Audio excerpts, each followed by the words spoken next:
guys, welcome back to my channel. இன்னைக்கு நம்ம share பண்ண போற கரண்ட்லி ஸ்டேட்டஸ் வீடியோ அப்படின்னு சொல்லிட்டு பார்க்கும்போது 2008ல டெலிகாஸ்ட் பண்ண கலசம். ஸோ அதில் ஆக்ட் பண்ண ஆக்டர்ஸ்லாம் இப்போ எப்படி இருக்காங்க, அவங்களோட கரண்ட்லி பிக்சர்ஸ் தான் நம்ம இன்னைக்கு இந்த வீடியோவில் ஷேர் பண்ண போகிறோம். ஆல்ரெடி இதே மாதிரி 130க்கு மேலே வீடியோ ஷேர் பண்ணியிருக்கோம். ஸோ நீங்கள் விசிட் பண்ண வச்சிங்கன்னா மறக்காம எந்த ஸ்கிரீனில் வீடியோ லிங்க் வரும். ஸோ கண்டிப்பாக செக் பண்ணி பாருங்க. ஸோ இப்போ அவங்க எப்படி இருக்காங்கன்னு தெரிஞ்சுக்கிறதுக்கு முன்னாடி சீரியலை பற்றின ஒரு ஷார்ட் ஸ்டோரி பார்க்கலாம். இந்த சீரியல் 2008ல் ரிலீஸ் பண்ணாங்க.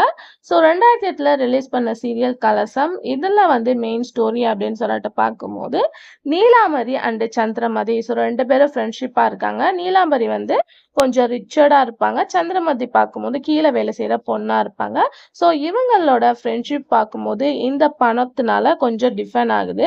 அதாவது சந்திரமதி நம்ம பணக்காரவங்களா இல்லையே அப்படின்னு சொல்லிட்டு ரொம்பவே நெகட்டிவாக திங்க் பண்ணி நீலாம்பரி கிட்டேருந்து சொத்து எல்லாமே வாங்குறாங்க. ஸோ அதுக்கு ஆஃப்டர் அவங்களோட லைஃப்பில் நிறைய ஸ்ட்ரகிள்ஸ் வருது.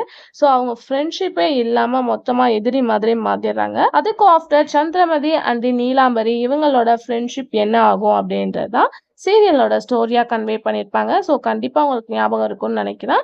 டோட்டல் எபிசோட்ஸ் அப்படின்னு பார்க்கும்போது 238. இப்போ நம்ம பார்க்க போகிறது 16 இயர்ஸ் ஆஃப்டர், 16 வருஷத்துக்கு அப்புறம் நம்ம இந்த சீரியல் ஆக்ட் பண்ண ஆக்டர்ஸை நம்ம ஷேர் பண்ண போகிறோம்.